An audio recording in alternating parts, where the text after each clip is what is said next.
പിന്നെ അവൻ പുരുഷാരത്തെ അരികെ വിളിച്ച് അവരോട് പറഞ്ഞത് കേട്ട് ഗ്രഹിച്ചുകൊള്ളുവിൻ. മനുഷ്യന് അശുദ്ധി വരുത്തുന്നത് വായ്ക്കകത്ത് ചെല്ലുന്നതല്ല, വായിൽ നിന്ന് പുറപ്പെടുന്നതത്രേ, അത് മനുഷ്യനെ അശുദ്ധമാക്കുന്നു. അപ്പോൾ ശിഷ്യന്മാർ അടുക്കി വന്നു, പരീശന്മാർ ഈ വാക്ക് കേട്ട് ഇടറിപ്പോയി എന്നറിയുന്നുവോ എന്ന് ചോദിച്ചു.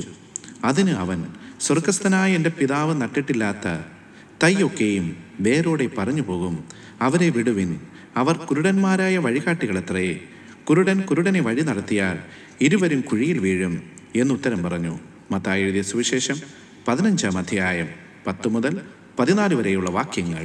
യേശുവിൻ നാമമല്ലാതെ